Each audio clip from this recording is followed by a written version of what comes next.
Hola, buenas tardes, bienvenidos a mi canal. Hoy va a ser una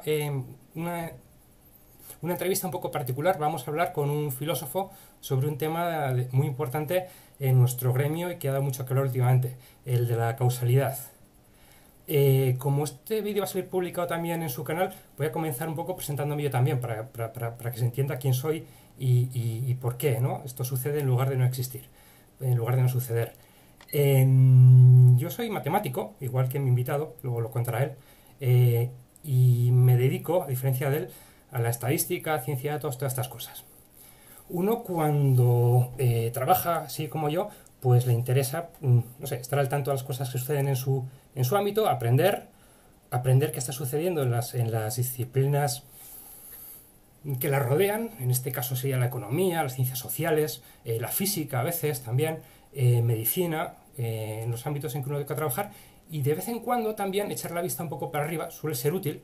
Hay gente que piensa que no, pero suele ser útil echar la vista un poco para arriba y ver qué es lo que la filosofía dice de ciertas cuestiones, de ciertos conceptos que manejamos, que vemos en distintas disciplinas y de los que a veces nos puede arrojar una idea calificadora. A mí la verdad me ha resultado muy útil. En este caso vamos a hablar de la causalidad, principalmente la causalidad, y para eso tengo como invitado, y tengo el honor de tener como invitado, de hecho, a Carlos Madrid, que está aquí, que quiero que, bueno, que dejo que se presente y comenzaremos después a entrar en materia. Pues encantado, Carlos, de que me propusieras este tema, ¿no? Porque es un tema que yo lo tenía un poco descuidado y me ha obligado a releer cosas y a prepararme cosas, ¿no? Y además es un tema que yo creo que es central en la filosofía, ¿no? Bueno, pues yo por formación soy al igual que tú matemático. Luego, pues en relación a la estadística, pues me tocó ser 7 años profesor de estadística en la Complutense y ahí fue donde con esa rama de las matemáticas, que a mí en principio menos me había interesado, porque yo me interesaba más la topología, el análisis funcional, pues sobre todo también por cuestiones de los profesores que tuve, que hicieron que no me motivase.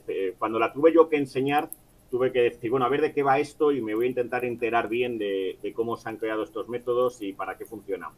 Y de ahí, bueno, pues surge, ¿verdad?, que me interesó muchísimo los temas de la estadística, pero un poco llevándomelos al terreno en el que yo, pues a cuestiones de investigación, me dedico, que es el de la filosofía de la ciencia y cuestiones también que entroncan con la filosofía de la estadística.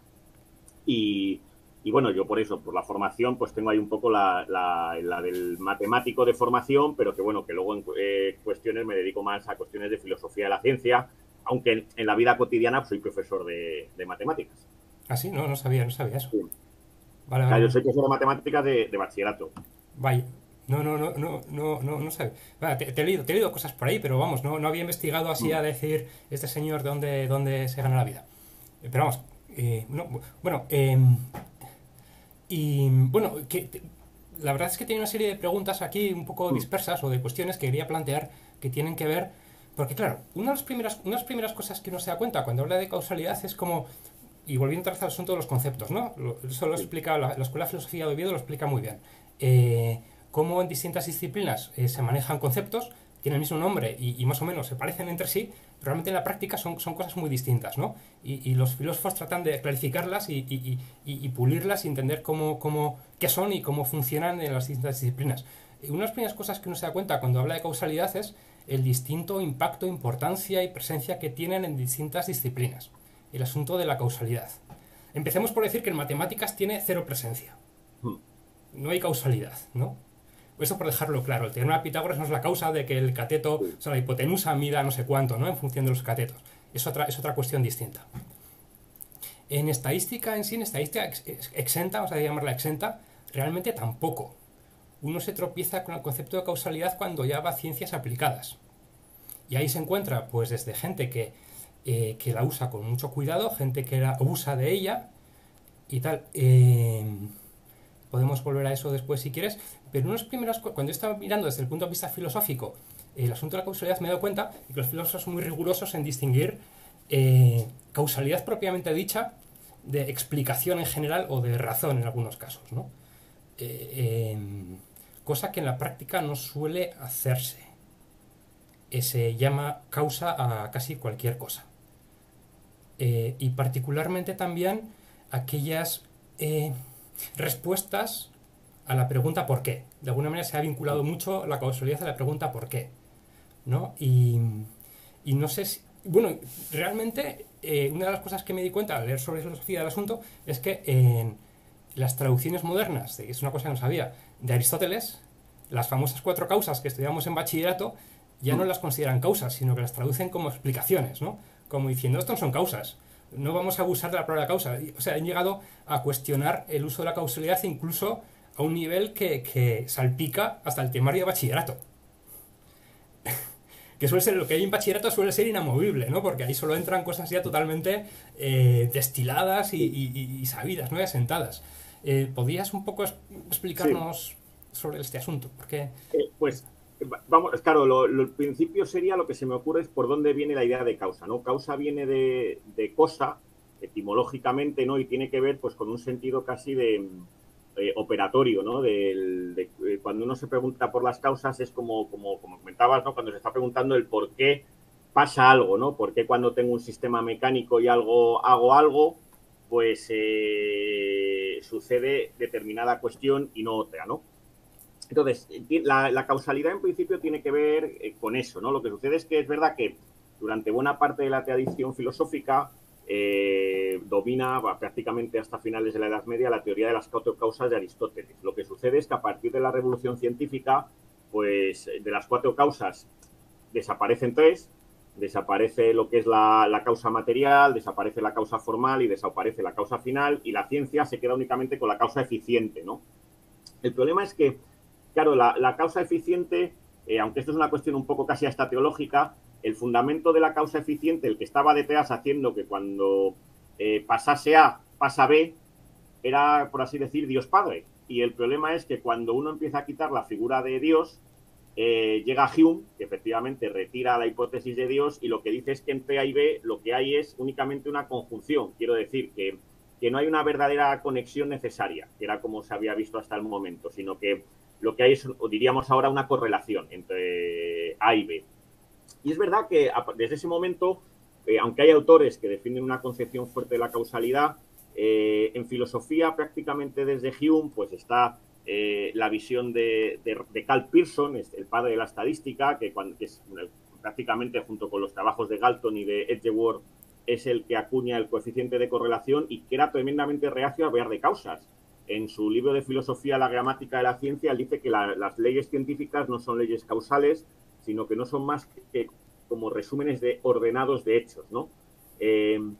Y claro, ahí está recogiendo Pearson toda la corriente positivista que consideraba las causas metafísicas, ¿no? Y esto llega pues hasta los positivistas, ¿no? Y hasta Bertrand Russell. De hecho, los positivistas pues lo que hacían era más que hablar de causas, hablar de explicaciones.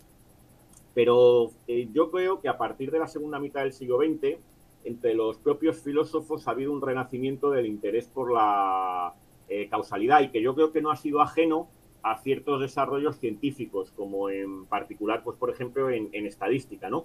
Hay una corriente que empieza con Siup y Reichenbach, que define la causalidad en términos probabilísticos, por la relevancia estadística, ¿no? Entonces dice, qué sé yo, cuando A causa B, no lo reduce como Hume o como Russell a una mera correlación, sino que dicen, bueno, A es anterior a B y aparte tiene que suceder pues una cierta fórmula matemática que nos dan, ¿no? Pues por ejemplo, que la probabilidad de que pase B condicionado por A es mayor o bastante mayor que la probabilidad de que pase B condicionado por no A. Y todo esto va generando una serie de discusiones entre los filósofos de la ciencia en torno a este lenguaje probabilístico muy importante, ¿no? Luego hay otras teorías, que si quieres luego hablamos de ellas, que me planteaste que era interesante, la de los contrafácticos de Lewis. Y luego en los últimos tiempos yo creo que los desarrollos más interesantes son los de un científico de la computación, que sé que conoces porque te he leído a propósito de él, de Jude Appel, ¿no? Que es el que plantea pues desde la estadística pues un formalismo estadístico para hacer inferencias estadísticas causales, ¿no? Entonces yo lo que sí que noto en la filosofía de la ciencia es que en los últimos pues 20, 30 años hay un renovado interés sobre la causalidad. El problema es que no hay una única idea filosófica de causalidad, sino que hay muchas, ¿no? Y entonces aquí habrá que ver un poco qué teoría de la causalidad Vale. Pero es curioso, yo no quería mencionar a Pearl, entre otras cosas, porque no sabía, a ver, no sabía que que iba a surgir, ¿no? Ha surgido de manera natural. Otro día estuve hablando con un amigo y decía, es que realmente no sé por qué los filósofos les interesa Pearl desde el punto de vista de que él realmente no habla de qué es causalidad, siquiera prácticamente está buscando en su libro el de Causality y por ahí a ver cómo define causalidad. Creo que otra definición no la he vuelto a encontrar, como estaba ahí medio desperdida en un párrafo, pero realmente él cuando ve esos grafos causales o esas ecuaciones estructurales y tal, la causalidad ya está predefinida, es un dato. Él realmente su aportación, la que se conoce más, los operadores, do, todas esas historias, Sí. más que nada son instrumentos para medir el efecto. O sea, son técnicas de medición de efecto, pero realmente si el esquema causal es previo, digamos porque, no sé, por un físico ha venido y te ha dicho esto impacta en esto, luego vamos a crear una serie de nodos, una serie de flechas entre ellos. La causalidad es previa, simplemente estás utilizando mecanismos computacionales, ¿no? Para medir efectos, pero no aportas, no dice nada que es la causalidad te la han dado previamente. Tu grafo ya está predefinido. De hecho, en eso que comentas estoy totalmente de acuerdo. De hecho, es curioso porque entre los filósofos, sobre todo anglosajones, le tienen un gran aprecio a Pell y continuamente lo citan. Y yo la verdad es que leí su libro un poco en diagonal por el interés, porque él sostiene una posición, como un enfoque que se llama teoría de la causalidad relacionado con la manipulación o la intervención, sí. aunque no tanto ligado a una visión humana de que, o sea, de que las acciones exógenas tienen que ser, pues, un ingeniero que está detrás, sino que también se puede hablar de una acción exógena de un sistema sobre otro sistema sin que ninguno sea un sistema fabricado por el ser humano. Lo que pasa es que la sensación que a mí me daba es eso, que primero, que el formalismo está muy bien, pero yo me preguntaba hasta qué punto esto servía o eran ejemplos, por así decir, de juguete. Eso era una duda que yo tenía. Y luego, la otra cuestión que a mí me planteaba es que en el fondo es lo que dices tú, que sí, que está dándole como un sombreado estadístico de fórmulas a la idea de causalidad, pero la idea de causalidad ya la está pues suponiendo. Es un presupuesto absoluto. Y luego, luego, por ejemplo, él defiende como que tiene la causalidad, hay que complementarla pues como una especie como de mecanismo y tal. Pero claro, para él el mecanismo es la ecuación estructural con el grafo. Sí. Y claro, ahí es donde ahí veo el problema, no hay ¿no? mecanismo. Es decir, eso uno lo trae de casa, lo trae. O sea, quiero decir, a ver, te voy a contar una cosa que me contó hace mucho y es una tontería, pero es muy reveladora de muchas cosas que, por ejemplo, de aquí, ¿no? Hace un tiempo yo le pregunté hace ya tiempo, le pregunté a unos economistas, digo, ¿qué es la econometría? Yo no sé qué es la econometría. ¿No? ¿Cuál es la diferencia y matemáticas? ¿No? Aparte que usan algunos métodos distintos, les gustan más ciertos enfoques que otros y tal. Y mira, es muy simple. En primero te enseña una serie de teorías. Y te dice, no, cuando sube el precio, no sé qué pasa con el consumo, etcétera, etcétera, etcétera. Luego llegas a cuarto, ¿no? Y te dan unas herramientas para medir esas causas y efectos. Eso es la econometría. Pero digamos que la econometría, la causalidad viene en otras asignaturas de primero y tal. Te dicen, no sé, si suben los impuestos, pues baja la demanda. Entonces tú utilizas la econometría para medir cuánto bajan la demanda cuando subes no sé cuánto los impuestos, ¿no? Es un poco parecido a lo que pasa con Pearl. Realmente Pearl es como el económetra. Pero lo causal, que no sé ni cómo definirlo, viene dado. Dice, no, en este grafo tú puedes utilizar una serie de operaciones, el do, ¿no? Fijar este nodo en tal cosa, pero el nodo en un grafo que está dado ya. Sí. Donde incluso ya conoces la probabilidad o las ecuaciones estructurales están dadas y tal. Y dices, bueno, eso no tiene mucha gracia. Aunque realmente, que decías tú si se usa o no se usa, hay cierto movimiento. La verdad es que hay cierto movimiento de gente que al menos se plantea ese tipo de cuestiones.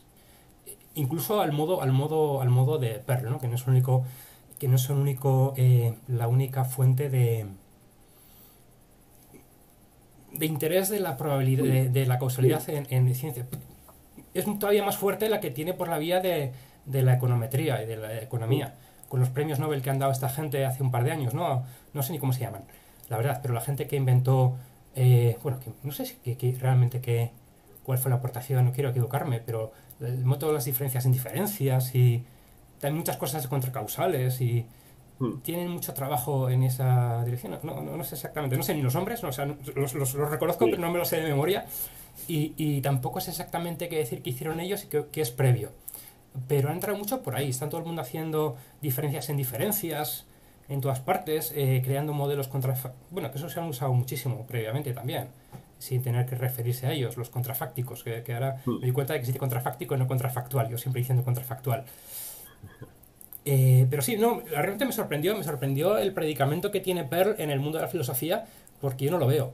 Realmente no lo veo. La única vez que descubrí algo que se parecía a una definición de causalidad en boca de Pearl, también era muy interesante, porque era una definición muy parecida a la de Hume, pero con una diferencia sustancial. Decía, bueno, tú tienes que ver una cosa que sucede junto a otra, ¿no? Una repetición.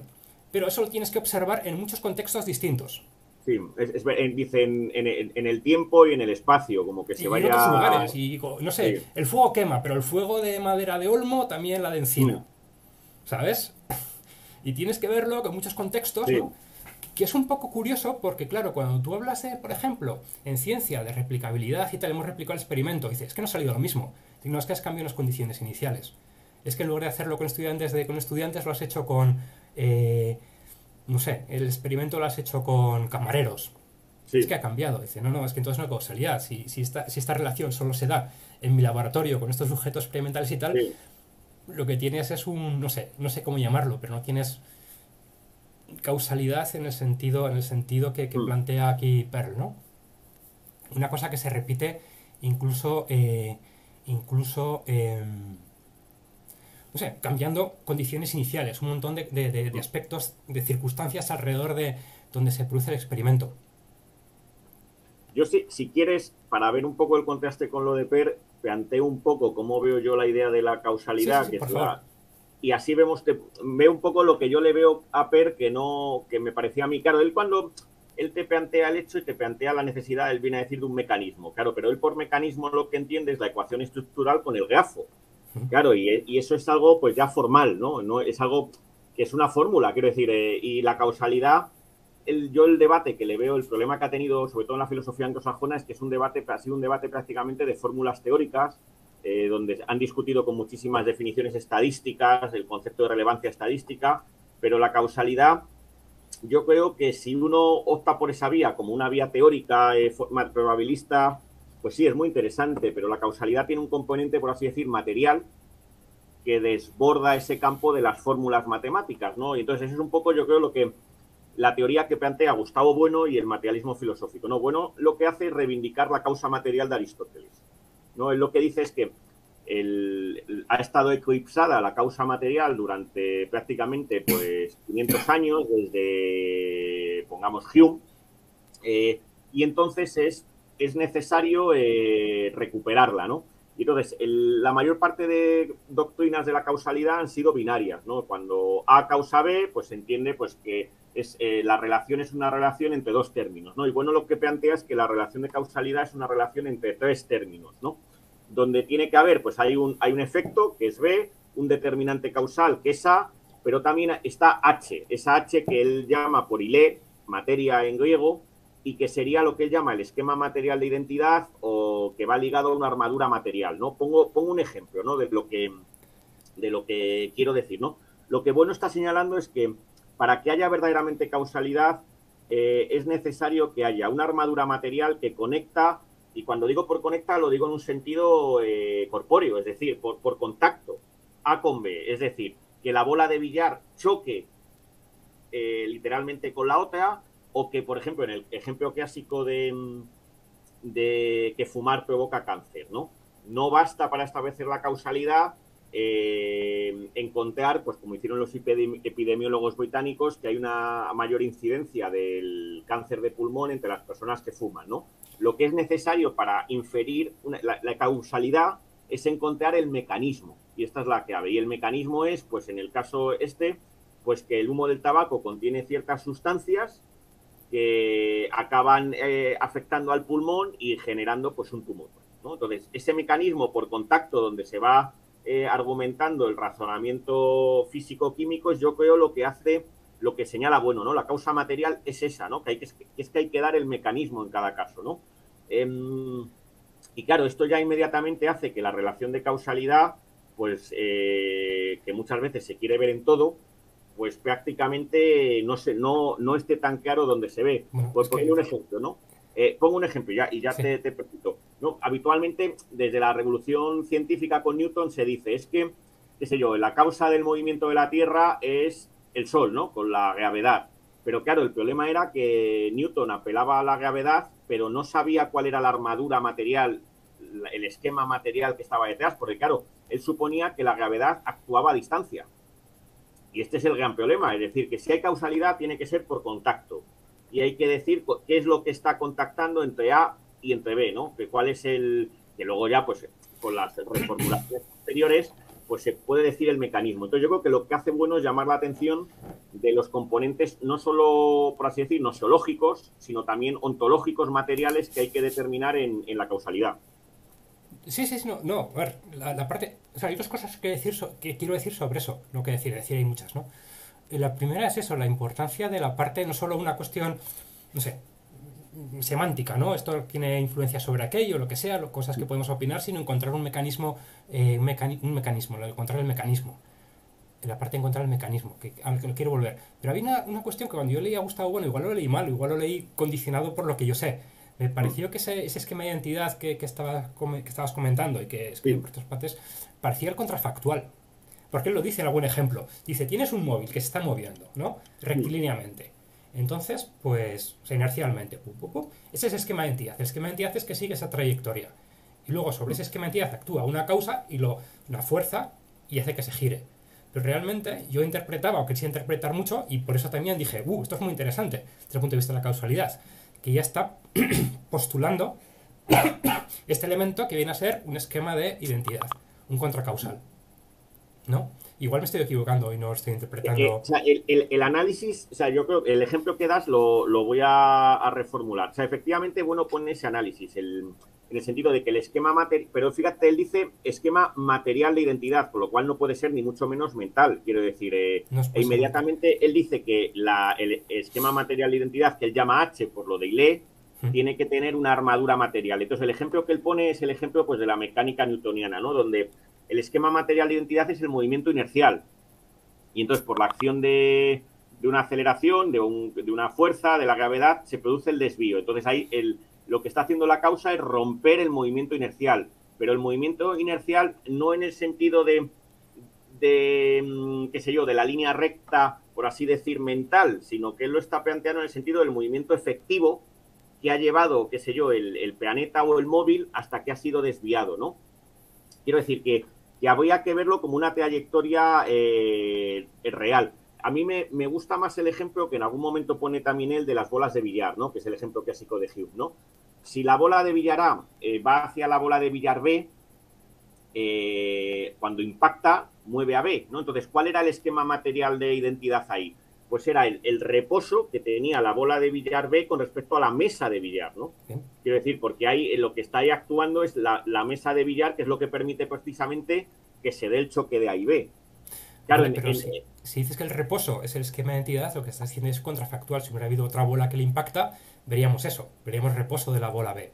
claro, pero lo de los contrafácticos es un tema un poco delicado, porque es que lo de los contrafácticos, que es verdad que ahora ha tenido, o sea, la teoría de Lewis, ¿no? Famosa Sí. que es curioso porque Hume, que su teoría era una teoría, pues por así decir, vamos a decirlo, como que la causalidad se reducía a una especie de hábito o de correlación, hay un momento que a Hume se le escapa algo así y da por bueno como que si A causa B es que se suele seguir B de A y dice, y se le escapa sin darse cuenta de que no es exactamente lo mismo. Dice, de tal manera que si no sucediera A, tampoco sucedía B.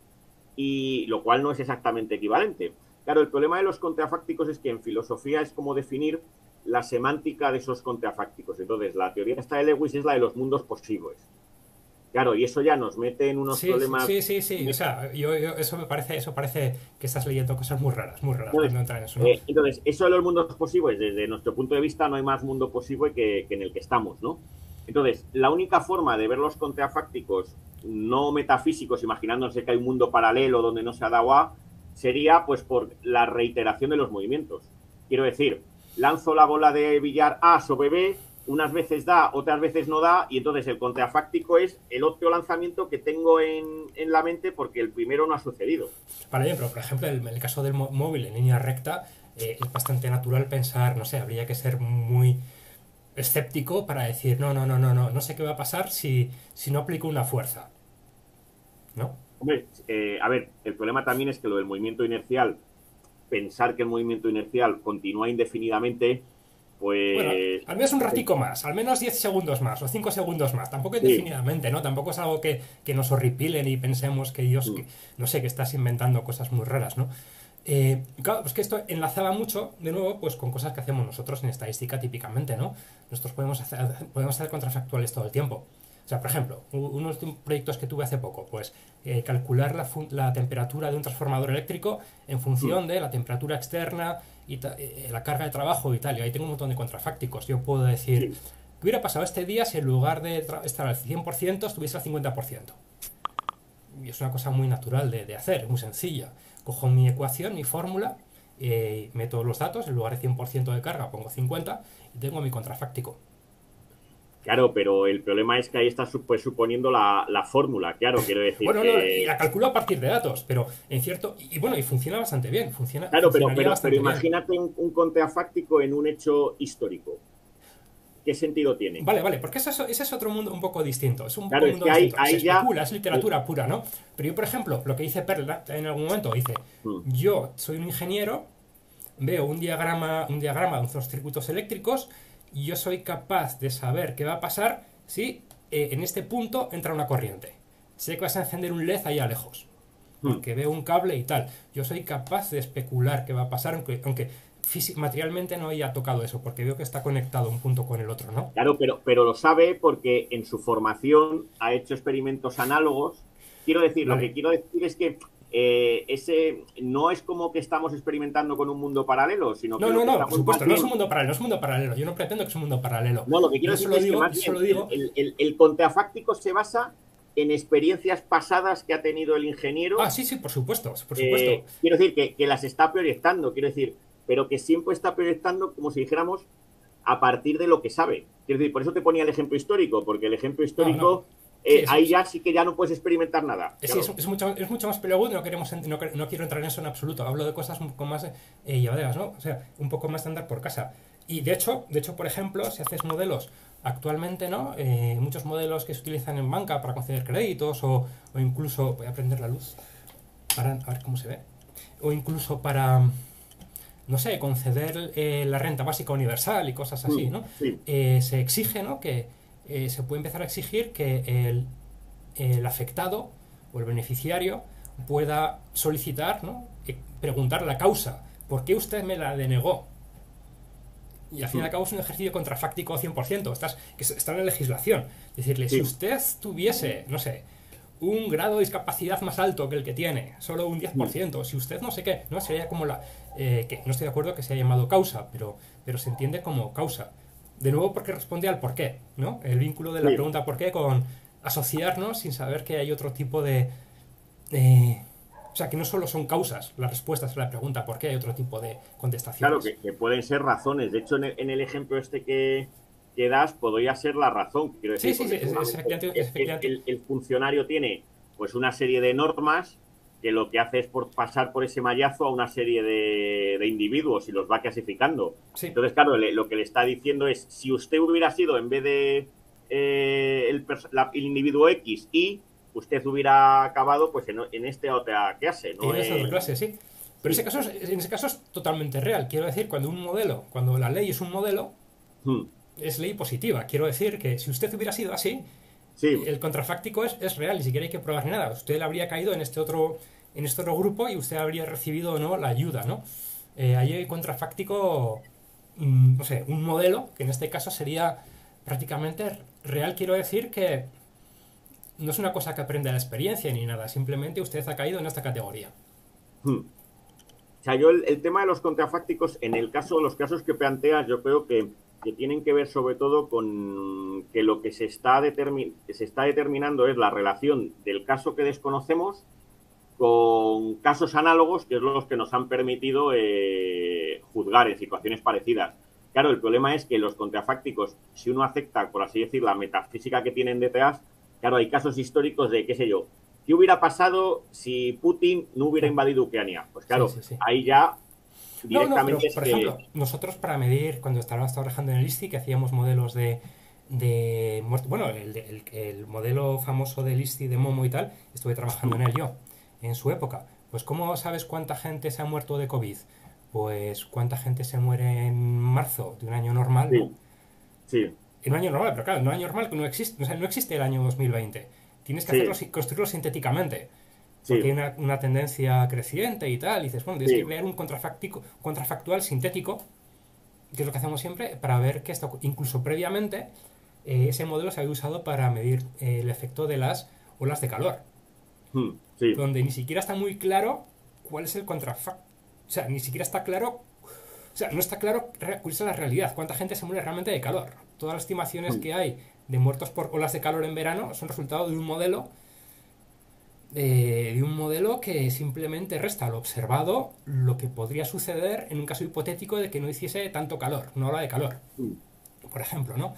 Y ahí simplemente te estás agarrando a un contrafáctico, sintético. Y realmente también mucho de lo que se está haciendo ahora en causalidad, o sea, cuando veas artículos de economía y tal, diciendo hay una relación causal entre esto y lo otro, en principio están basados sobre la construcción de contrafácticos sintéticos.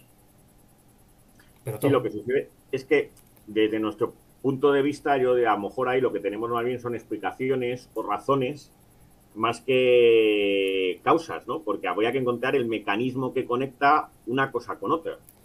Claro, este es el problema. En el caso, por ejemplo, de las olas de calor, habría que encontrar cuál es el mecanismo que hace que el aumento de temperatura aumente la mortalidad. Quiero decir eso, Bueno, que sí, a es ver, decir, golpe de calor, etcétera, pero puede ser un cúmulo de factores donde sea muy difícil discriminar cuál es efectivamente el que está detrás. sí, sí, sí. Y esto enlaza con una pregunta que tenía también anotada, que es que es bastante justo enlaza con eso muchísimo. Es la siguiente. Casi todo lo que he leído de causalidad, tanto lo que me has contado tú como lo que he Mm, leído por ahí, habla siempre de efectos concretos individuales particulares. Esta bola de sí, billar, este objeto, esta persona, ¿no? Esta mm, persona se muere de calor porque le ha pasado una cosa, no sé qué tipo, pero esta persona concretamente, ¿no? mm, En ningún caso he visto que nadie hable en términos globales. Por ejemplo, el calor, no sé, digo desde el punto de vista de la filosofía, ¿no? sí, Propiamente filosófico. No sé, que la vacuna reduzca el riesgo de ser hospitalizado por COVID, o mm, que la subida del salario mínimo reduzca el empleo, o que, no sé, un montón, o que, no sé, ahora las que hay, la contaminación produzca muertes, tantas mm, muertes y tantos otros que se publican. Abres el periódico y hay 17. Abres sí. cualquier revista de economía y hay, bueno, 17 no, 34. Etcétera, Claro, etcétera, etcétera. aquí el problema que yo le veo es que, o sea, habría que distinguir entre causas y razones, ¿no? Ambas intentan responder a preguntas que podemos más o menos cifrar en el por qué sucede A, ¿no? O por qué sucede B, o por qué se sigue, aparece tal dato que no cuadra con el sistema, ¿no? Y nos preguntamos por qué. Pero claro, a la escala de los individuos tendríamos las causas, ¿no? Pero a la escala de las clases, ¿no? De los grupos, de los conjuntos, es cuando aparecerían las razones, ¿no? Claro, entonces, si por ejemplo uno dice, la vacuna causa un descenso de la mortalidad de tal enfermedad, ¿no? Claro, el problema es que aquí, efectivamente, ¿qué queremos decir con eso? ¿Queremos decir que la vacuna en todos los casos en los que se ha inoculado ha causado un descenso en la enfermedad? No, porque como es en términos probabilísticos, solamente sería más o menos en algunos individuos concretos. Es decir, por así decir, la vacuna es la razón, es la explicación de que haya descendido la mortalidad, y detrás de eso estaría, si uno lo ve pues a una escala ya no macro, sino micro, ¿no? Estaría que efectivamente en ciertos casos concretos la vacuna ha evitado que fulanito acabase, qué sé yo, en la UCI, pero a lo mejor en otro caso no.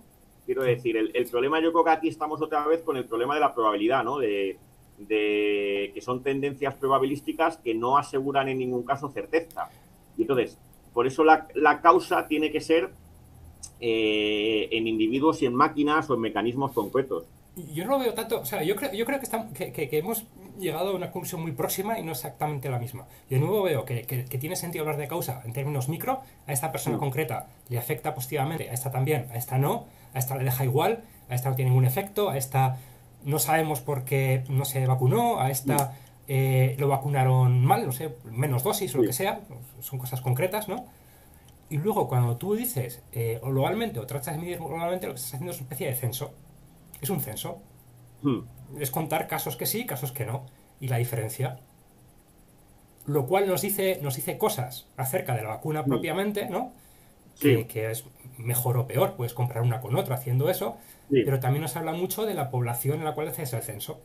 Bueno, aparte de tus mecanismos para hacer el censo, ¿no? De los errores de medida que has cometido o si has hecho un muestreo y tal. Aparte de eso, nos está hablando mucho de la población. Ese mismo estudio lo haces en una población más vieja y te daría otro resultado distinto que si lo haces en una población más joven. Ese estudio lo haces no sé, lo haces en Suecia, donde la gente se comporta de otra manera y se contagia más o menos, lo que sea, pues da un resultado distinto a Francia. Con lo cual dificultaría el poder extrapolar, porque estás diciendo, tienes ahí un problema de composición. Claro, pero, o sea, yo, para hablar de causalidad, sí. O sea, de nuevo, yo, o sea, desde el punto de vista de la teoría del materialismo filosófico, habría que decir la armadura material, es decir, la explicación mecánica, es decir, la vacuna genera estos anticuerpos de tal manera, es decir, que si no hay esa pero aunque la haya, imagínate que la hay, ¿no? Por contacto, la genera y tal. Sí, pero si no la hay, no se puede hablar de causa, eso es lo que quiero decir, que no valdría únicamente un razonamiento meramente estadístico, es decir, porque entonces, hay que dar el mecanismo, es decir, efectivamente, la vacuna genera estos anticuerpos, genera esta protección, etcétera, etcétera. Vale, vamos a hablar un caso más concreto que igual se ve hasta mejor. Acabo de publicar, bueno, he colaborado, soy coautor de un artículo que evalúa el impacto del impuesto a las bebidas azucaradas en Cataluña. Impacto simplemente en el precio de las bebidas azucaradas, en consumo, penetración, o sea, cuánto se consume y cuánto no. Sí. Bueno, hemos medido y hemos visto que sí, que tiene cierto impacto. No me acuerdo ni cuánto, o sea, que se ha reducido el consumo y tal, ¿vale? A nivel global, que es una especie de encuesta. Yo lo que veo es lo que lo visualizo, y muchas veces la gente se olvida de cuando habla de este, porque es un artículo realmente causal. La palabra causalidad aparece un montón de veces. Y no sé si en el título, pero en estos artículos que hablan del mismo tema, es causal, aparece causal ahí, ¿no? Sí. Impacto causal. Y de hecho usamos una herramienta de Google que se llama Causal Impact. O sea, para medir el impacto causal directamente. Yo lo que veo es, pues, como imagino, gente yendo al supermercado en Cataluña, viendo los precios de la Coca-Cola después de la subida de precios y diciendo, ¿la compro o no la compro? ¿No? Oye, que ha subido de precio, oye, voy a ver si busco otra cosa. O otro dice, es que no sé cuánto valía, yo simplemente la compro. Otro que dice, me han mandado a comprar Coca-Cola y he visto que sube de precio. Llamo a casa y digo, oye, que ha subido de precio, la compro. Y dice, sí, cómprala porque no sé qué. O sea, es un montón de circunstancias, ¿no? Que la gente se enfrenta a la Coca-Cola y hace que sí o hace que no. Entonces, realmente, en cada caso hay una causa que hace que la gente la coja o no la coja. No sabemos ni cuál es. El impacto puede ser, o sea, la armadura, esa material que comentas, puede ser distinta en cada caso. Y nos da igual también. A nivel global, cuando yo calculo ese impacto, lo que estoy midiendo, bueno, digo que puede ser cualquiera, pero es real, ¿no? Hay una razón real para que, pero es distinta. Lo que estoy contando alrededor simplemente es una especie de censo de situaciones en las cuales se opta por comprar Coca-Cola y situaciones en que se opta por no comprarla, simplemente. Yo no sé ni cuáles son, pueden ser muy heterogéneas, depende mucho de casos y casos, pero tampoco puedo hablar de causalidad propiamente, porque uno pensaría que si ese impuesto lo traslado tal cual a otro sitio va a funcionar igual, y la experiencia nos dice que va a ser distinto. Incluso puede funcionar en dirección contraria, ¿no? Basta con que la proporción de los que compran más y menos se altere un poquito, porque son distintas edades, porque son menos, igual tienen más renta y son menos, les impacta menos el precio. Realmente estás haciendo un censo, estás simplemente contando, no al lugar a decir que a nivel macro A causa B. Claro, yo ahí diría, en el ejemplo que me pones, que los datos estadísticos arrojan que son una explicación estadística, ¿no? de por qué ha descendido el consumo de bebidas No, pero azucaradas es que en Cataluña. ni siquiera es una explicación, porque explicar sería explicar. Igual que el teorema de Pitágoras explica por qué la hipotenusa mide 5. Te lo explica. En ese Bueno, caso es simplemente una te argumentación informa. estadística que ha constatado ese Sí, hecho. constata, sí, constata, es un censo, como Sí. decir, hay tantas circunstancias en que Mm, se compra más Coca-Cola y tantas en que menos. La resta es lo que te doy. sí. Pero no te explico ni cuántas son, bueno, cuántas son, Mm, no te explico ni por qué, ni te explico nada, simplemente constato que en esta población concreta, en esta fecha concreta, mm, bajo este, que solo se me ocurre la palabra causa, ¿no? sí, Bajo el impacto de esta política, sí. hemos tenido efectos variopintos. Pero ¿cómo sabéis que ha sido el impacto de esa política y no otra variable que, por ejemplo, ensucia el efecto? Claro, es que Vale, eso no se ese es el sabe, problema. nunca lo sabemos, nunca se sabe. Quiero decir, porque pudiera ser que la situación, qué sé yo, económica de España con Sí, la subida de sí, sí, IPCs, sí. pues Eso hiciera que se las trata, personas... esas cosas hay técnicas que Mm, pretenden o que al menos se piensa que pueden corregir ese problema. Y en este caso concreto utilizamos una técnica que se llama Causal Impact de Google, que lo que te mm, hace es decir, vamos a predecir el consumo en Cataluña en mm, función del consumo en otras regiones, sí, así de simple, hasta esta fecha, hasta la fecha del impuesto, vemos que ese modelo funciona razonablemente bien, es decir, que siguen comportamientos mutuamente predecibles. O sea, cuando sí, sube en Cataluña sube en otros sitios, cuando baja en otros sitios. Y entonces ese modelo lo prolongas teóricamente hacia esto contrafáctico sí. y lo contrastas con el real, con el observado. La diferencia sería sería eso, el efecto. Así se hace, así de simple. Pero Mm, vamos, es muy parecido a todo lo que se hace, diferencias en diferencias, etcétera, etcétera, que es lo que se sí. hace en economía.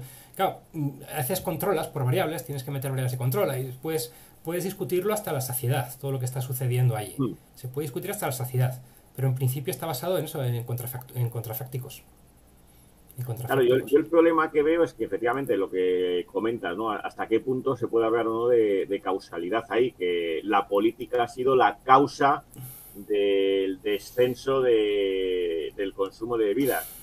O es con causa de Bueno, otras por supuesto es causas. con causa, en todo el mundo real es con causa, nada es... Pero Mm, simplemente yo siempre me imagino a la gente yendo a comprar, ¿no? Viendo los precios, hay gente que se acuerda, gente que no, y evaluando la conveniencia o no de subir, de comprar eso o no comprarlo. Es la única manera. A ver, obviamente si los agentes no ven el precio, ¿no? No ven un cambio, no son conscientes de que hay un precio, no pueden sí. responder a él.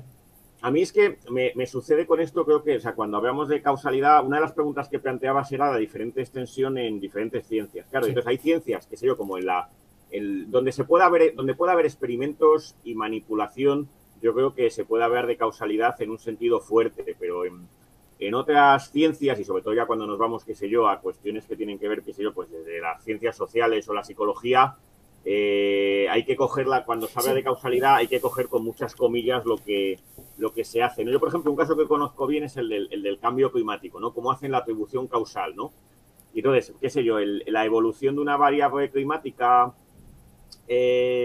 como la temperatura, se realiza una regresión multivariable en función de una serie de variables, algunas son, pues qué sé yo, los gases de efecto invernadero, otra la actividad solar, otra las erupciones volcánicas, ¿no? Y cuando el coeficiente de regresión, el intervalo de confianza del mismo, pues está por encima de 0 y contiene al 1, se dice que se ha encontrado la causa del... Claro, pero el problema es que ese razonamiento estadístico o se complementa con el mecanismo y se explica cómo actúa, qué sé yo, los gases de efecto invernadero, en el incremento de temperatura o los otros componentes, o es muy complicado, ¿no? Y aparte que se está presuponiendo incluso que el modelo es lineal.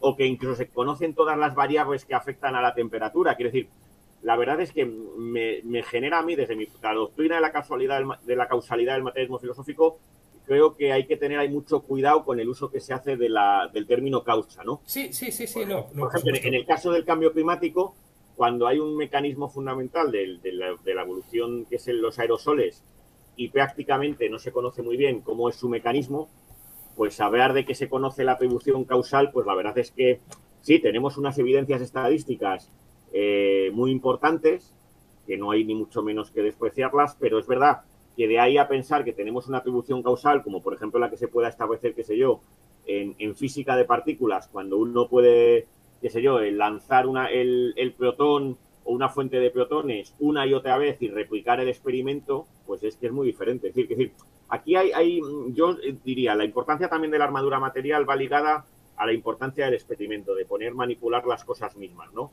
Y no es lo mismo un experimento con las cosas mismas que una simulación, ¿no? Aunque a día de hoy hay muchos filósofos de la ciencia que dan por bueno las simulaciones, ¿no? Como prácticamente lo equiparan a los experimentos, a mí me parece que no es lo mismo, ni mucho menos. Quiero decir que, entre otras cosas, porque en un experimento estás manipulando las propias cosas y en una simulación estás manipulando líneas de código, que nunca sabes si tu modelo está reconstruyendo bien la dinámica que querías. Sí, bueno, a ver, realmente también el asunto de la causalidad se ha puesto de moda últimamente, pero no se ha puesto de moda por la causalidad en sí mismo. Hilando un poco más fino, se ha puesto de moda porque se han desarrollado y han tenido cierto éxito mecanismos para obtener resultados, si quieres decirlo, pseudocausales con datos observacionales. Porque con datos experimentales eso viene de atrás, eso viene de largo. Sí. Eso viene de largo. Lo que es relevante es que podemos hacerlo con datos observacionales. Y tampoco vas a negar que cualquier relación causal que obtengas con datos observacionales es errónea o problemática. Si vuelvo otra vez a mi caso del transformador este. A ver, yo estoy seguro de que el modelo funciona bien, porque a más carga, más temperatura, ambiental, más temperatura, ¿sabes? O sea, la relación causal ahí es muy fuerte y aunque no tenga datos experimentales en condiciones perfectas y tal, yo me fío de mis datos observacionales. Y te voy a decir más, mis datos observacionales, Y había un día, una fecha concreta, que mi modelo daba una temperatura muy por encima de la real. Y yo dije, aquí pasa algo. O sea, o mis datos están mal o pasa algo. Y se me ocurrió ver dónde estaba físicamente ese transformador. Estaba en Uruguay. Y ver si había llovido ese día. Mirando las estaciones meteorológicas de cerca. Ya había llovido. Y yo no sabía si había llovido o no. Sí, mis datos. Entonces yo digo, hasta tal punto es explicativo este modelo que puedo incluso detectar variables que faltan en él. O sea, estoy muy contento. Pero ese modelo tuyo ya se basa en cierto conocimiento ingenieril. Quiero decir, estás buscando, es decir, una fórmula que ha sido. Sí, sabes que. Pero también el caso. Estoy haciendo un poco aquí de abogado del diablo. Mi escepticismo es cuando se realizan explicaciones, pero no se tiene ningún tipo de conocimiento del mecanismo. Es decir, un ingeniero podría explicarte por qué las variables que tú independientes se relacionan con el dependiente en tu modelo. Podría decir, mira, es que, qué sé yo, si hace tal condición atmosférica, la transmisión va a ser de tal manera y eso va a suponer que la temperatura va a aumentar. Sí, podría explicar ese mecanismo, pero hay en otros casos en los que, digo que no. Y creo que es muy interesante esto de lo de tratar de explicar mecanismos, ¿no? Por ejemplo, hay otro te voy a contar un caso muy concreto en el que esto sucede. Y además, porque el ejemplo típico, hay un modelo que funciona muy bien para predecir el aumento de la temperatura global, que seguro conoces, que es el número de piratas que hay en el mundo. Sí. Claro, entonces, pues es que efectivamente, sería un modelo estupendo, pero es que no hay ninguna conexión, no hay ningún mecanismo que conecte una cosa con otra, ¿no? Creo que por eso es la importancia de la H, ¿no? De la armadura. Hay un caso que yo siempre doy vueltas y es lo mismo. Es la subida del salario mínimo. Están viendo si eso incrementa el empleo o no. Entonces, si uno baja realmente a la materia, digo, yo me imagino un tipo que quiere contratar a alguien y porque suba el salario mínimo va a contratar a más gente. No se me ocurre ninguna circunstancia concreta, ¿no? En que alguien diga, voy a contratar a 10 personas por salario mínimo. Como sube el salario mínimo, en lugar de 10 voy a contratar 11. No se me ocurre ningún ejemplo concreto, como tú dices, ¿no? Situación, coyuntura en la cual eso suceda de esa manera. Al menos a corto plazo. Y sí que es cierto también que he visto por ahí algún economista que ha publicado, claro, porque supongo que ellos, aunque realmente no desciendan a nivel micro, les interesa también crear contextos, justificaciones, ¿no? Que justifiquen que a lo mejor el salario mínimo puede incrementar el empleo. Y sí, he visto construcciones teóricas muy chocantes. no sé, igual luego la busco o te la paso para que la veas, ¿no? Pero era una cosa muy extraña, como diciendo, si en ciertas circunstancias una subida del salario mínimo puede crear un... Dice, pero esas circunstancias no se dan nunca, es imposible. Tú nunca has tenido un negocio. Bueno, yo sí que tengo un negocio. Esas circunstancias que comentas son totalmente inviables y irreal. Pero claro, sienten la necesidad también, cierta gente siente la necesidad de justificar a nivel micro, ¿no? Ciertos resultados causales que pretenden observar a nivel macro. Y muchas veces, eso, pues creando coyunturas, situaciones coyunturales que dirían, bueno, si pasa esto, esto y esto, pues pasaría aquello, ¿no? Porque realmente, por sentido común, no sería una cosa que tú verías. Es decir, una circunstancia concreta en que gracias a que sube el salario mínimo, alguien contrata a más gente en lugar de a menos. Sí. Sería muy extraño verlo, ¿no? No estaría en sus cabales. Y luego también, o sea, con respecto al encontrar el mecanismo, claro, aquí fíjate, la forma de buscarlo es como ponernos en la posición de un pequeño empresario, cómo razonaría, o acudir a estadísticas, tal, pero claro, el problema es que esto pues no es la física o no es la farmacología donde uno puede efectivamente trastear Sí, con no, las cosas, no puedes hacerlo, pero también es cierto que si solo te vas a dedicar a hacer experimentos, no podría, o sea, si cada vez tienes que hacer un experimento para cualquier cosa y no puedes usar datos observacionales, entonces estaría súper ralentizado. De hecho, ya digo... No, sí, o sea, lo que yo quiero decir es que o sea, mi posición es que ciencias en sentido fuerte Sí. son bastante menos de lo que habitualmente se da por, Sí, por por buenos. supuesto. Quiero decir que prácticamente se cuentan con los dedos de una mano. Lo que Sí. sucede es que en otras ciencias, efectivamente, tenemos una herramienta muy buena, pero claro, la estadística no es la panacea. Quiero decir, no es la pócima milagrosa que convierte en científico cualquier cosa. Ya, no, por supuesto, por supuesto.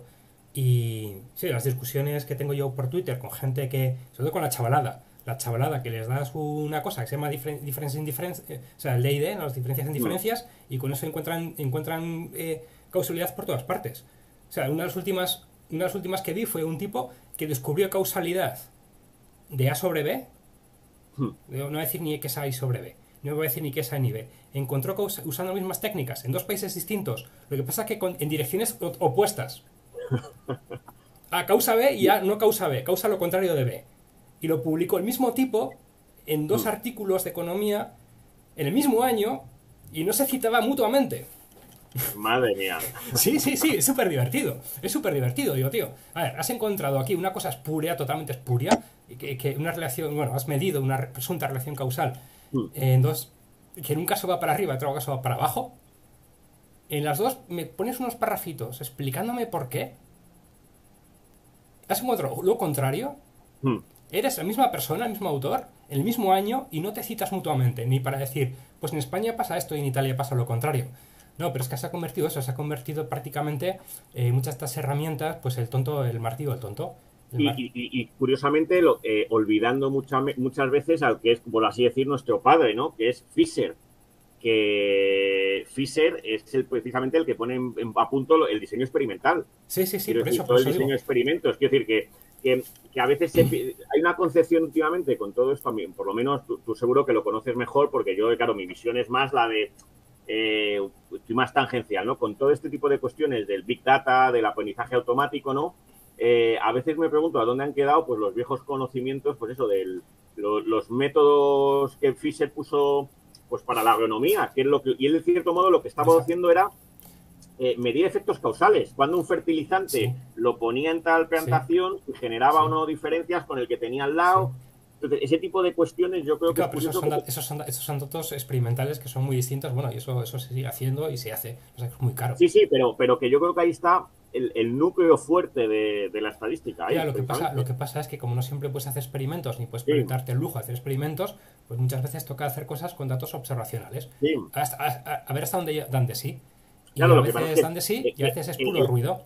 El problema de los datos observacionales, yo por ejemplo, en cuestiones que sí que tengo del cambio climático, es curioso cómo los datos del siglo XX, por ejemplo, de evolución de temperatura, precipitación, pues hacen una especie de ejercicio de doble contabilidad que es muy curioso, porque los usan tanto para tunear el modelo, ¿no? Para ajustarlo, como para luego confirmarlo.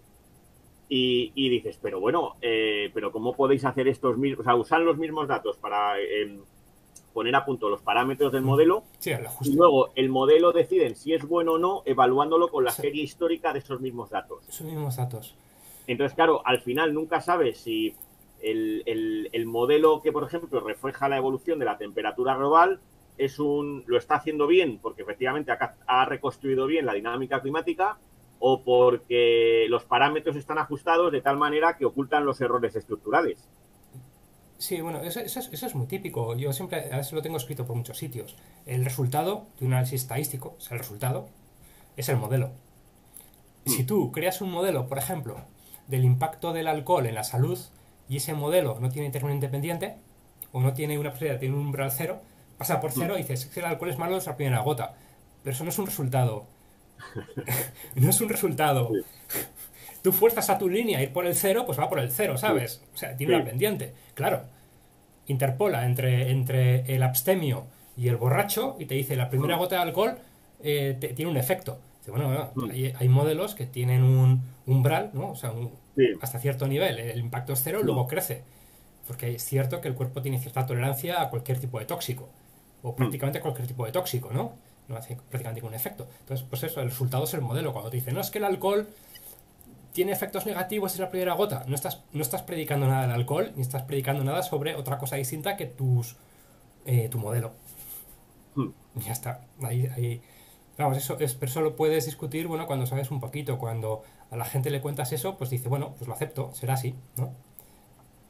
Sí, claro, al final y luego, por ejemplo, pues eso, en cuestiones de psicología o de ciencias biomédicas, pues a veces hay un abuso de este Sí, tipo de cuestiones, y sobre todo, por ejemplo, en cuestiones, siempre me sorprende en los test estadísticos, ¿no? Sobre todo en ciencias sociales, la potencia del test, que ya sé que es muy difícil calcularla, es el gran olvidado. Quiero decir, no se le da muchas veces la importancia que tiene. Quiero decir, se hace mucho hincapié en el error de tipo 1 o se sí. hace mucho hincapié en el p-valor, pero la potencia del test. Ahora están cambiando un poquito las cosas. En ese sentido están Mm, cambiando las cosas en ese mundo. Al menos están empezando a criticar más y hay mucho más.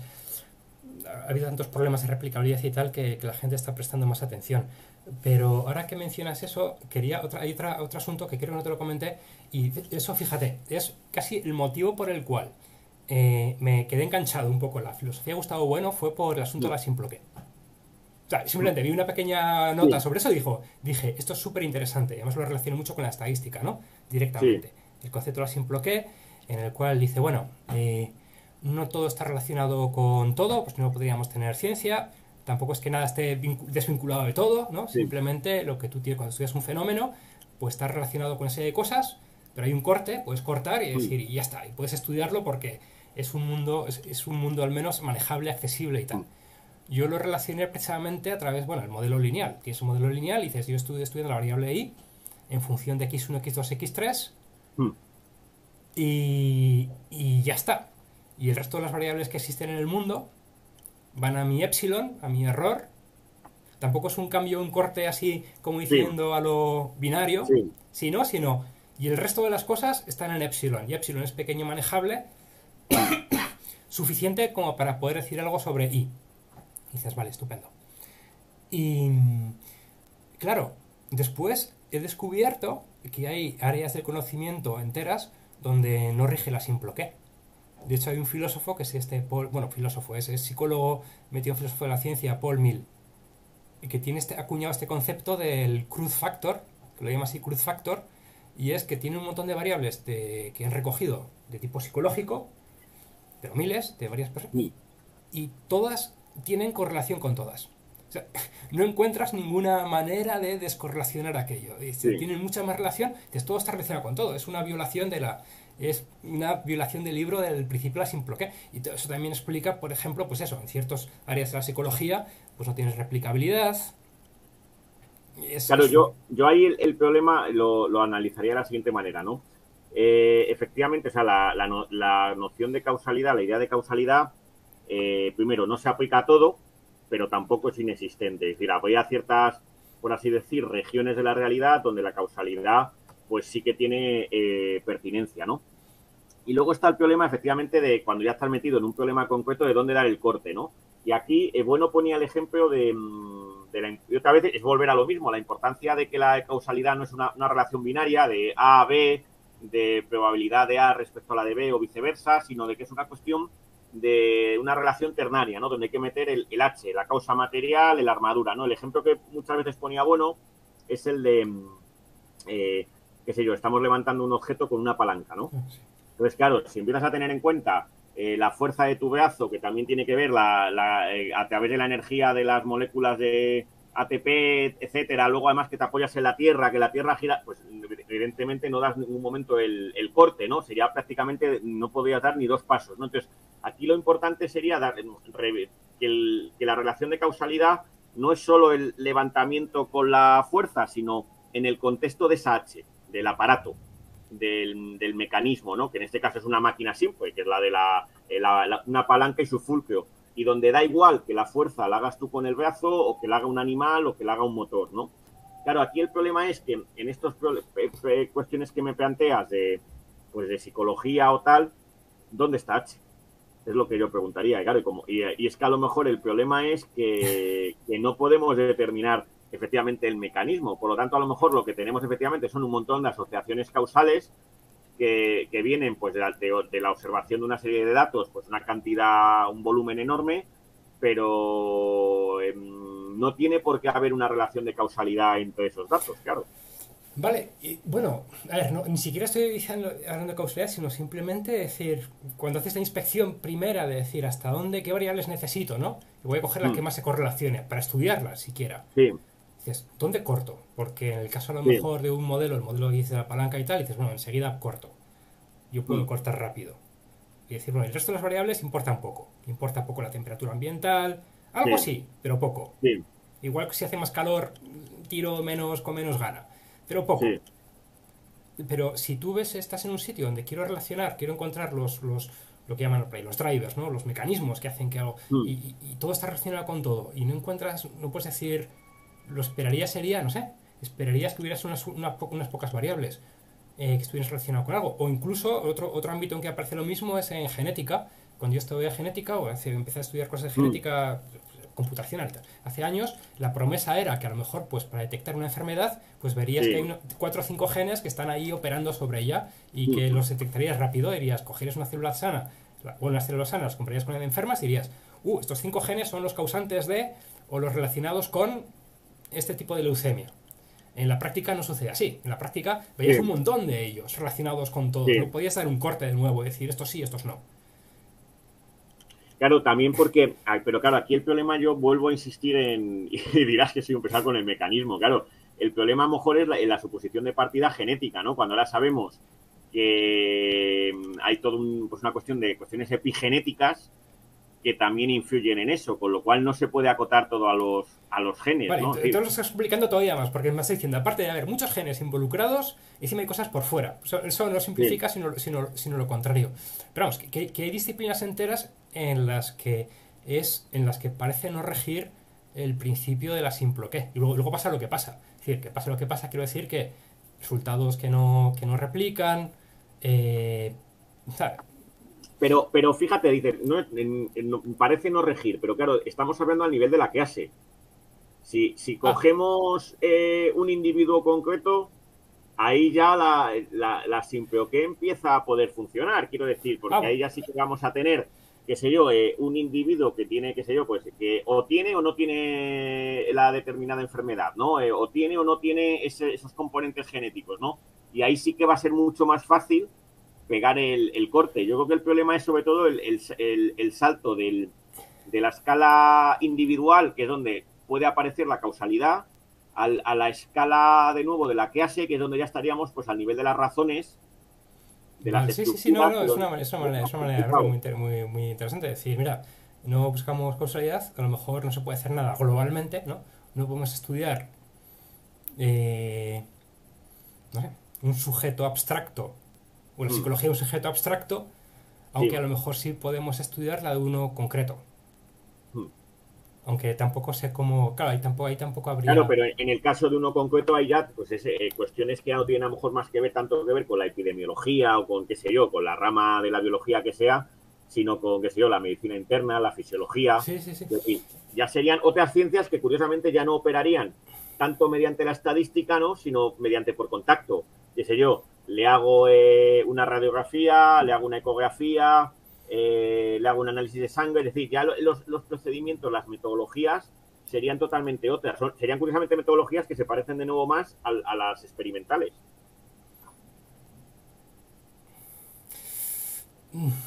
Mm, yo creo que ahí en la parte de diagnóstico hay también una cuestión ahí, el típico teorema de Bayes actuando, ¿no? ¿Cuáles son Sí. las causas probables de estos efectos observados y tal? Mm, Y basado en recuentos, en cifras, mm. en cuestiones previas. Y claro, y luego yo creo que el problema real es que también luego en cada individuo hay una pluralidad de causas, de líneas causales que se están ahí entrecruzando y donde es muy difícil, como efectivamente es muy difícil pegar el corte, pero también porque como que hay muchísimas líneas causales que están por ahí cruzando. Entonces, el problema es que es muy difícil determinar cuál es la H, ¿no? ¿Dónde das lo que estás comentando? Que el problema es dónde dar el corte, ¿Vale? que a veces no tenemos ni idea de dónde darlo. Sí, ya. Y esta pregunta no estaba en el guión, pero ha surgido aquí a lo largo de la discusión, ¿no? El insistir en que hay una causa material, hay un... Digamos que no puedes hablar de causalidad sin saber el mecanismo. ¿No nos estaría obligando a declarar nuestro agnosticismo en muchas materias y simplemente decir no sabemos? Y a lo mejor decir no sabemos significa, no sé, puede tener consecuencias negativas. A lo mejor no sabemos muy bien cómo funciona la vacuna, una vacuna, pero ha hecho unas pruebas y funciona. Y alguien diría, esto nos causa porque no sabemos el mecanismo real, el mecanismo exacto. Y dices, bueno, pero es que funciona, ¿sabes? O decir, bueno, no podemos saber si funciona o no funciona. No puede tener consecuencias...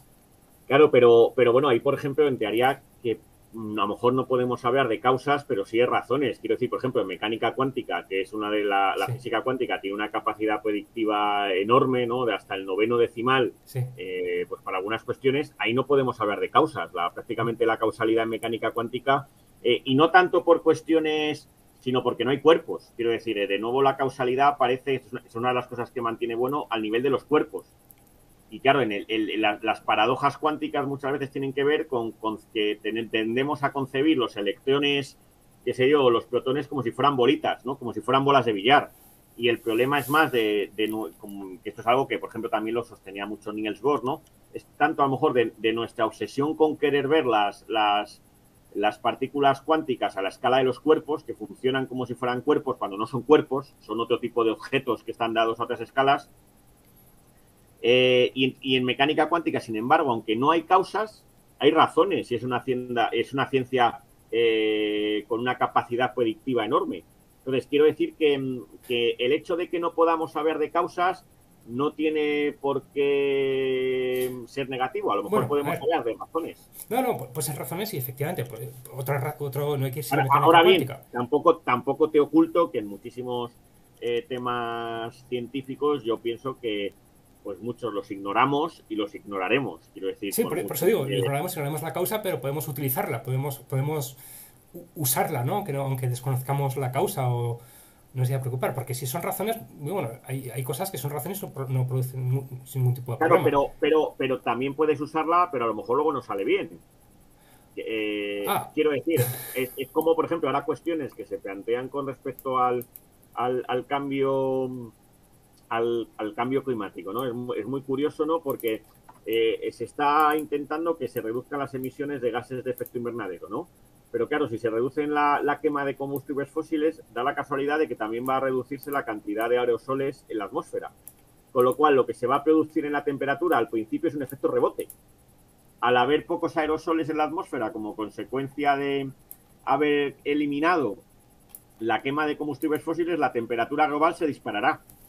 Entonces, claro, ahí a veces no controlamos, podemos pensar que estamos hablando de causas y no es la causa real.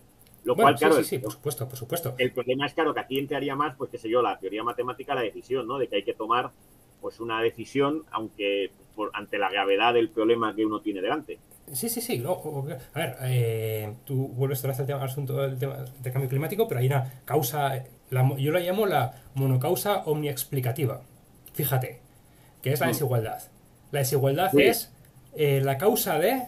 Bueno, pues lo pones en Google, es la sí, causa de... Y sale todo, de las sí. muertes, de los accidentes de tráfico, de todo lo malo que hay. Nunca es causa de nada bueno, pero siempre es causa de un montón de cosas malas. Y sin ningún tipo de demostración de ninguna manera. Simplemente se da por hecho de que... Y bueno, y el problema obviamente es que si lo das por bueno, pues nos podemos gastar mucho dinero en solucionar, o muchos recursos, invertir muchos recursos en solucionar, entre comillas, un no problema. Mm. Es decir, que no pase nada. Bueno, de hecho, esto es una discusión también que forma parte de...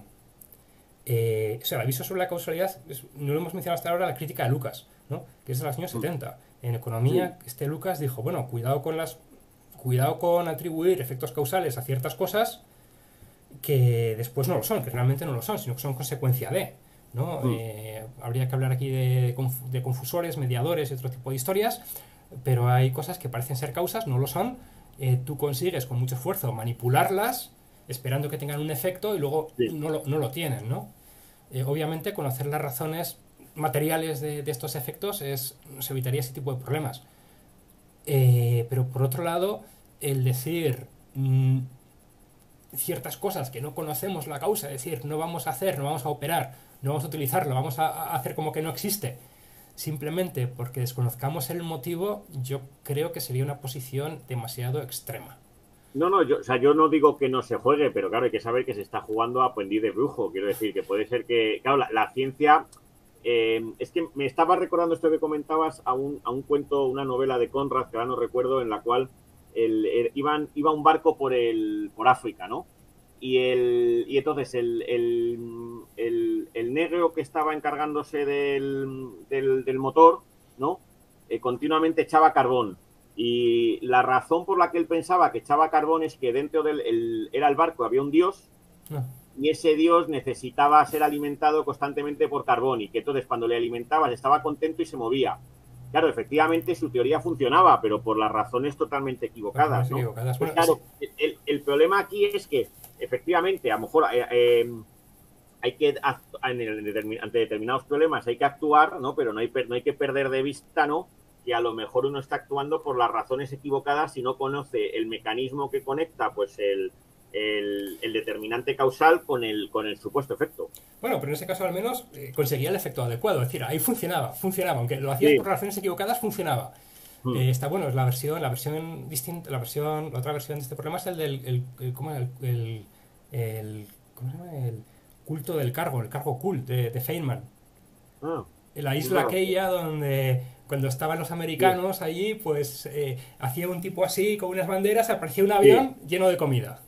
sí. Entonces fueron los Es americanos, verdad. iban los indígenas a hacer así a la pista Sí. de aterrizaje y aquel avión nunca aparecía, nunca aparecía. Mm. El curvo cult este, Claro, entonces cargo cult. ahí se ve y estas dos situaciones pueden pasar Sí, ante sí, sí, y determinados pasan problemas constantemente, pasan económicos y tal. constantemente. O sea, nosotros, Claro, por todo ejemplo, dependerá de la gravedad del problema económico que haya que atacar. sí, pero a ver, pasa a muchos niveles. Yo cuando Mm. empecé a trabajar en esto de la ciencia de datos y tal, pues dice, vamos a hacer cosas de marketing, todos hacemos marketing, ¿no? En algún Mm. momento. Y dice, bueno, ¿y quiénes son los clientes más rentables? Los que tienen muchos productos. Pues entonces vamos a hacer que todos los clientes tengan muchos productos, en bancos, en aseguradoras y Mm. tal. ¿Por qué se te bombardean y te dicen, ¿por qué no? Porque se han dado cuenta de que los clientes que tienen más de 4 productos son los más rentables, lo cual es una Sí. perogrullada. Entonces dicen, bueno, pues si con todo el mundo tiene más de 4 productos, pues todo el mundo será muy rentable. Entonces te dan la tarjeta, no sé qué, ¿sabes? Mm. Pero, entre otras cosas, por esa especie que luego no se da. O sea, que lo que quiero decir es que que tenía 4 productos era porque necesitaba esos 4 productos, los usaba. Cuando a ti te dan no sé cuánto por adquirir un producto nuevo, luego tú no lo usas. La rentabilidad Sí. de ese producto adicional que te dan a ti, que no lo necesitas para nada, es pequeña o nula, ¿no? Mm. Te dan la tarjeta que no usas, te dan no sé, productos que no, que, o al menos te los ofrecen en el tiempo. Y ese nuevo, pues tocar las teclas equivocadas. O sea, pensar que ciertas correlaciones realmente son causas. Eso se da Sí. en muchos niveles, en demasiados niveles.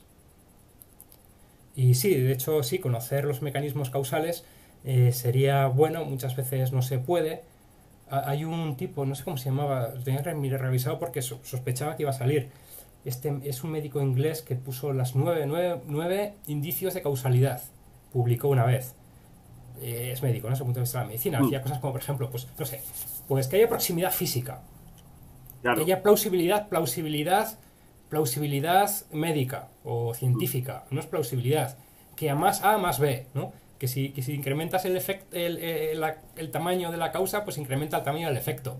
Era sí, nueve que no garantizan tampoco causalidad, pero bueno, al menos son criterios sí. que filtran un poco eh, lo que sobra. Mm. Eh, pues no sé si tienes alguna... Ay, sí, una última tengo por aquí. Venga, Una esa última. última. La nada como causa. Ah, pues esto es curioso que, claro, y mira, casi con esto volvemos al principio, ¿no? Como en las películas estas que salen y Sí. vuelven al final, al principio, ¿no? Claro, la relación de causalidad binaria, ¿no? Como A causa B, es curiosamente esa relación binaria la que tiene que ver con la creación, ¿no? Con, qué sé yo, con Dios Padre creando el mundo, ¿no?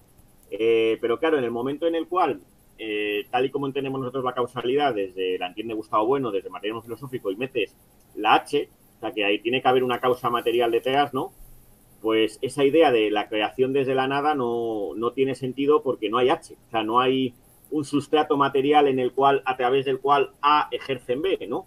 Quiero decir, en el caso de la bola de billar A que impactaba con la B, ese sustrato material pues era la mesa de billar, ¿no? En el caso de, qué sé yo, de la persona que levanta con una palanca un objeto, esa H que intervenía en medio era precisamente la máquina simple, que es la palanca y su fulcro. Pero claro, en el caso la única opción, es curioso porque este ejemplo lo puso Bueno delante de René Thom, el matemático y Sí, lo he visto que topólogo lo contó en un sitio, contó, pero francés. desarrolla. Y claro, René Thom le contestó a Bueno, que H podría ser la nada. Pero claro, la nada precisamente es la negación de la materia, ¿no? Porque sobre qué se está ejerciendo A ejerce efecto en B. No tiene sentido. Quiero decir, no hay ¿Vale? cómo estaría apareciendo una creación, pues ex nihilo, desde que no No, tiene ningún a ver, por sentido. ejemplo, ahora pongo lo que quiero decir, por ejemplo, más concreto, mucho más concreto. No tomar naranjas como causa del escorbuto. Pero lo que es la causa no son las naranjas, es no tomar naranjas, es la nada, es una omisión. Ya, O, pero ahí la omisión estaría actuando con un sustrato material. Quiero decir ¿cómo decirlo? Que es la ausencia de una determinada vitamina.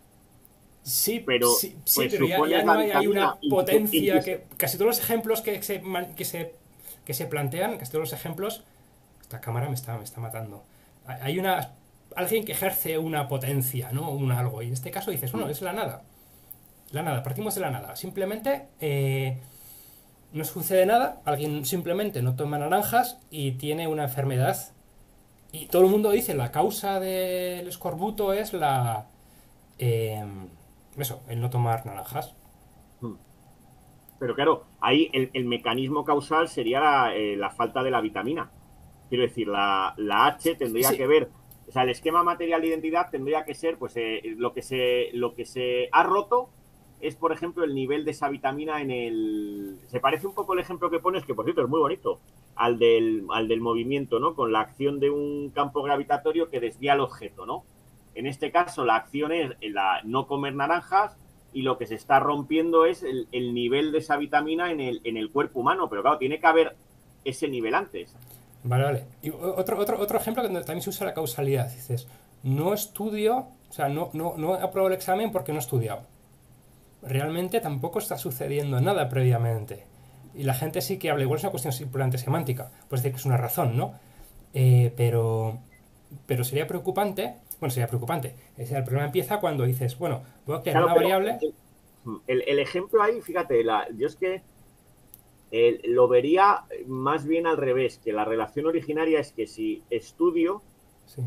Claro, sí, ahí sí, ahí sí. Entonces la negación, o sea, la omisión de Claro, una claro, acción es una causa de algo. sí, yo lo retraduciría al revés, ¿no? O sea, en el ejemplo de la vitamina, Sí, el ejemplo de la vitamina sería, si como no la dejas me quedo como estoy.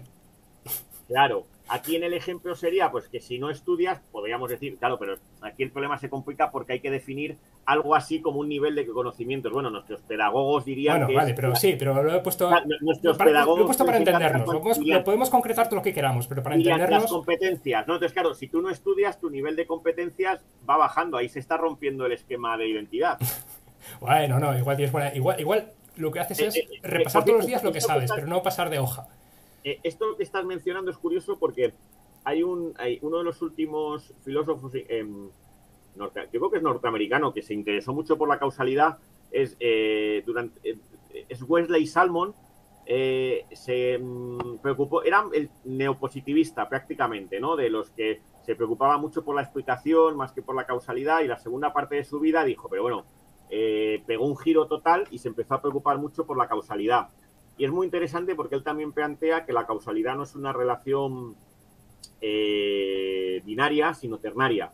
Él no lo plantea tanto con el esquema material de identidad, con la armadura material H, sino que él dice que A causa B si hay un proceso que conecta A con B y en el cual se produce una transmisión de una cantidad conservada. Energía, información, etcétera, etcétera. Claro, lo que le han llovido las críticas, le criticaron mucho porque, claro, su teoría, que a mí me parece interesante, parece muy sacada de la física, ¿no? Con eso de la cantidad conservada.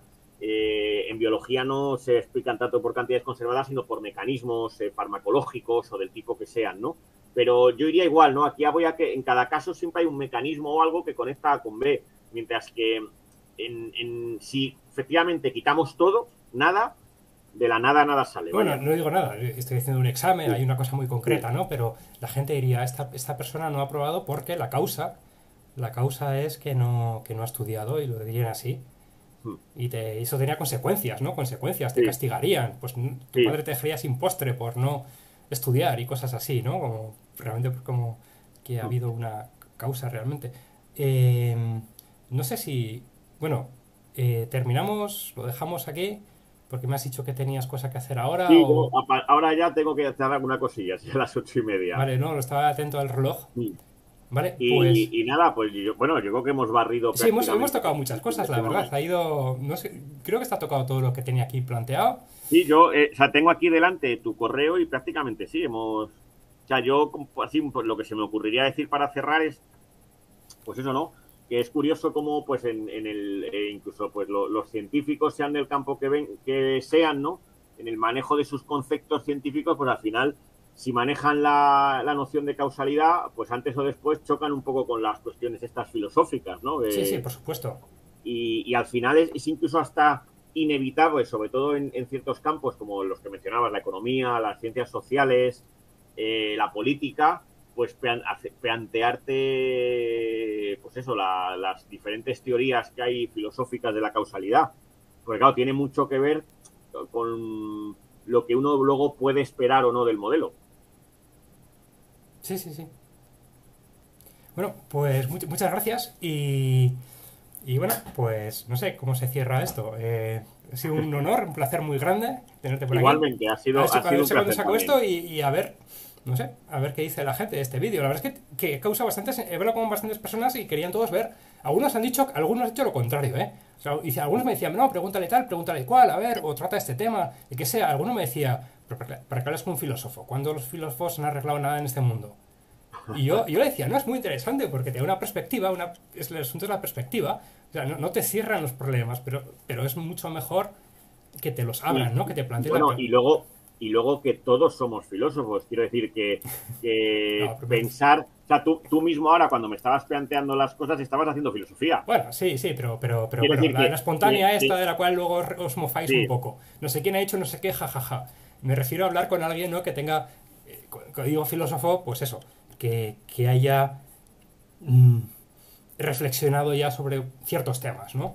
pero Filósofo no espontáneo, sino la filosofía de segundo grado que habla sí, Gustavo Bueno. lo que pasa es que esa filosofía de segundo grado y eso es al final lo que a lo mejor nos separa, yo creo, de otras escuelas que hay pues en España o tal, es que siempre nosotros hay que partir de saberes de primer grado. Quiero decir que para poder hacer filosofía necesitas conocer, yo siempre recuerdo cuando conocí a Bueno, yo estaba un poco así apenado porque yo dije, yo es que estudio matemáticas, y me dijo, pues lo mejor que puedo hacer.